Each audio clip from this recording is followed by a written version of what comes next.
I would bring in the attachment conversations.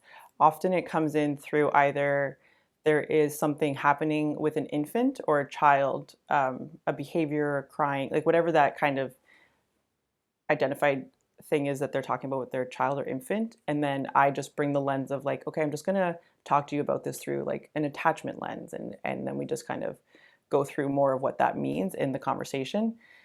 And almost sometimes more often because it is, I'm having a conflict in my relationship, and whatever that conflict may be, it's like taking back, okay, do you mind if I approach your relationship conversation from like a different lens? Like, this is how I see interaction and this is how I understand communication. The idea of a attachment theory and working with that is really that as infants, we have a primary caregiver, and whatever that primary caregiver interaction style is, it naturally influences our interaction style or how we start understanding the world.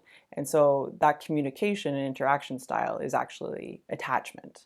And so however kind of even your parent received that same thing, it's kind of something that flows. And so then as you grow and you get out into the world and you understand the world in all sorts of different concepts, it influences how you trust people. It influences some of your reactions to certain experiences or people. And then even further, like as you grow and then you start having adult relationships, it will influence how you interact with other adults, and even ways that some attachment styles work together more easily or more however that might be, but it influences just who we attach to and who we end up having long-term relationships with, for better or worse. And so a lot of parents then are worried, like you'll hear the phrase, or I'll hear the phrase at least, like, I don't want to be like my parent. And so when that starts being further unpacked, it's often